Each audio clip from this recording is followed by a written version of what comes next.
Okay, let's talk about one of the most complicated and frankly contradictory figures of the 20th century, Jan Smuts. This is a man who is a Cambridge scholar who also led guerrilla commandos, a Boer general who became a British Field Marshal. He was a philosopher who helped build the United Nations but couldn't seem to unite his own country. His life is a real puzzle, and we're going to unpack it. And this, right here, is the central paradox. It's the whole story in one slide. On one side, you got Smuts the visionary, a guy obsessed with creating wholes, a unified person, a nation, a global order. But then you have this other side, this massive blind spot, a deep-seated racial myopia that made him think progress could be slow, gradual, something managed from a distance. So, the question is, how could a man who saw the entire world as one big interconnected system fail so completely to see the most glaring exclusion happening right in his own backyard? And this is the key to understanding him. Smuts' downfall wasn't because he lacked big ideas. Far from it. It was a miscalculation of time. He genuinely seemed to believe that history would just patiently wait around for his slow-motion reforms to work. Well, it didn't. Instead, the revolutionary, aggressive ideology of apartheid just sprinted right past him, and it ended up swallowing whole everything he tried to build. To really get this, we've got to go back, way back to the beginning, to the dusty plains where he grew up and the elite halls of Cambridge, because that's where the seeds of his entire worldview were planted. You know, his start in life is just remarkable. He wasn't some child prodigy. Smuts was a frail, isolated farm boy. He couldn't even read until he was 12 years old. But all that time alone gave him two crucial things: an incredible inner resilience and this deep, almost spiritual connection to the natural world. He started seeing it as one vast, interconnected system. And then he gets to Cambridge, and there's this intellectual explosion. He's studying the poet Walt Whitman, of all people, and he writes this. He basically says that things, whether it's a person, a plant, or a poem, they aren't just a pile of parts. They are living, evolving wholes. This right here, this is the first glimpse of his lifelong philosophy of holism. So let's just nail down what this means, because it's so important. Holism is the idea that the whole is always, always greater than the sum of its parts, right? You can't understand a forest by studying one tree. You can't understand a person by just listing their biological parts. At every level of complexity, new unpredictable things emerge. For Smuts, this wasn't just a neat idea. It was the fundamental law of the entire universe. Okay, so here's where this abstract philosophy just collides with the real world. Smuts comes back to South Africa as an Anglophile. He admires the British, especially the imperialist Cecil Rhodes.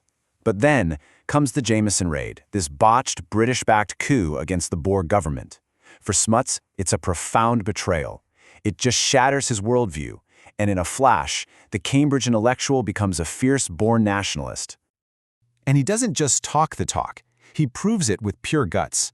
When the Boer War breaks out and Pretoria is about to fall, the government runs, Smuts stays. With British shells literally falling on the city, he marches into the National Bank and secures the state's entire gold reserve, £500,000. That one act of incredible bravery funded the next phase of the war.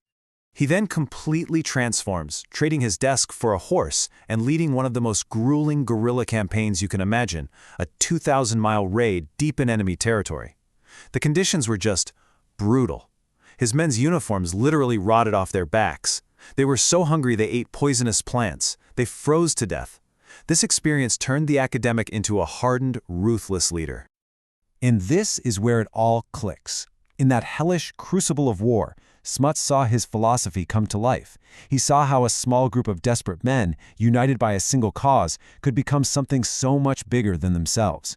A resilient, powerful, unified whole that could take on an entire empire. This wasn't theory anymore. This was holism in practice. So, now we're going to see how he takes this lesson, forged in battle, and starts trying to apply it to the entire planet. He tries to build integrated systems, first for his nation and then for the world.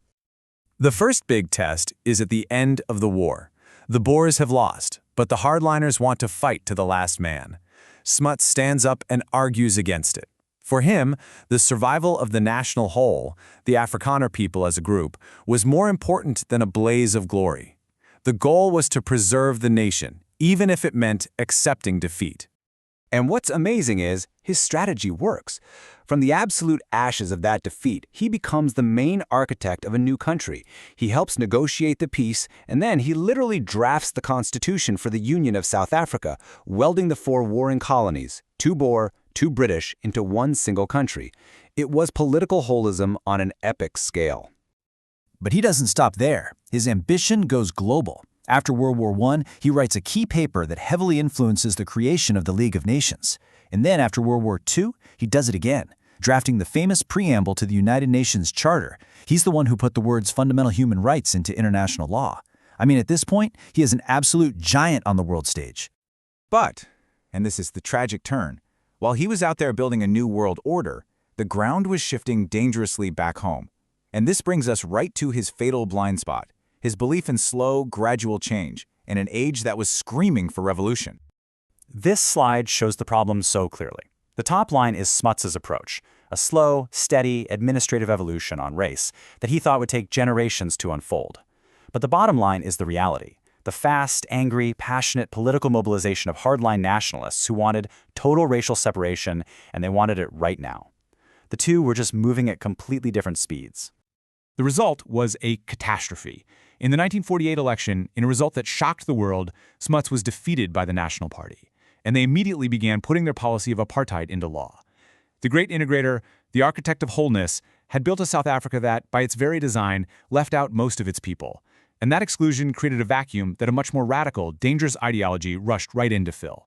So why? Why did his grand philosophy fail so spectacularly on this one crucial issue? To understand that, we need to put his idea of holism side by side with another powerful African philosophy, Ubuntu. I think this is a really fascinating way to look at it. Smuts's holism is a cold philosophy. It's scientific, it's structural, it's all about systems and institutions that take a long time to build. But Ubuntu is a warm philosophy. It's moral, it's about people, and it's immediate. It's based on that famous idea, I am because we are. And it demands that human dignity be recognized right now, not as some abstract goal generations away. And you know who understood this difference better than anyone? Nelson Mandela. He had a really nuanced view of Smuts. He could admire the global statesman, the intellectual powerhouse, but Mandela knew that Smuts's gradual approach was a dead end. So he learned from Smuts's global vision, but he completely rejected his domestic timetable, choosing instead that immediate moral urgency of Ubuntu. So after all of this, what do we take away from this brilliant but ultimately tragic life? What are the lessons we can learn from the warrior-philosopher? I think it boils down to 3 big things. First, his incredible resilience, that ability to endure total destruction and then just start rebuilding. Second, his vision. We absolutely need that kind of whole thinking in our fractured world. But the most critical lesson, the one that really stings, is urgency. His life is a powerful, painful warning about the danger of waiting when fundamental ethical reform is needed. And that leads us with this final question, doesn't it? He had the vision, but he assumed he had all the time in the world. So what happens when a grand vision for a better world isn't matched with the urgent moral drive to make it happen now? And I think this is the answer. A vision of wholeness, no matter how brilliant or well thought out, will simply fracture and collapse under the immense weight of history if it isn't powered by moral urgency. As the life of Jan Smuts tragically proves, justice simply cannot wait.